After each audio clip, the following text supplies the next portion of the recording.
আসসালামু আলাইকুম। আপনি কিভাবে ইমোতে নাম্বার এড করবেন অথবা ইমোতে আপনি নাম্বার কিভাবে সেভ করবেন? কন্টাক্ট লিস্টে নাম্বার সেভ করতে হবে না। আপনি যার ইমো আপনি ইমোতে সেভ করলে পেয়ে যাবেন। আপনি যে কোনো নাম্বার কন্টাক্ট লিস্টে সেভ না করে ডাইরেক্ট ইমোতে সেভ করলেই আপনি তার ইমো পেয়ে যাবেন। আমরা অনেকেই আছি কারো নাম্বার ইমোতে সেভ করতে পারি না এবং এড করতে পারি না।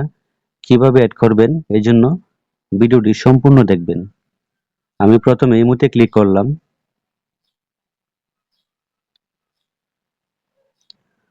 তারপর নিচে লেখা আছে প্লাস, আপনি প্লাসে ক্লিক করবেন। তারপর আপনি দ্বিতীয় নম্বর লেখা আছে অ্যাড ফ্রেন্ড, আপনি অ্যাড ফ্রেন্ডে ক্লিক করবেন। তারপর উপরে লেখা আছে নাম্বারের অপশন, এখানে আপনি যার ইমো আপনি বের করতে চাচ্ছেন এখানে নাম্বারটি বসিয়ে দিবেন।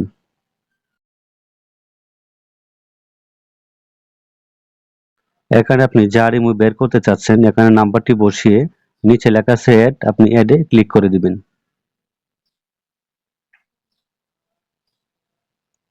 তারপরে এখানে আপনি যে কোনো একটা তার নাম লিখে দিবেন।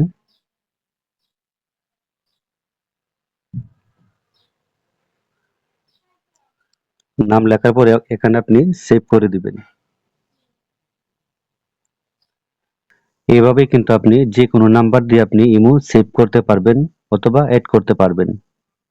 তারপর এখানে আপনি তার সাথে মেসেজ করতে পারবেন, কল করতে পারবেন।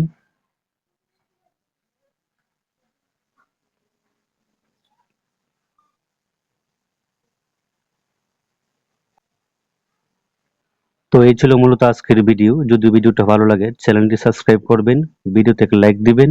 সবাই অনেক ভালো থাকবেন।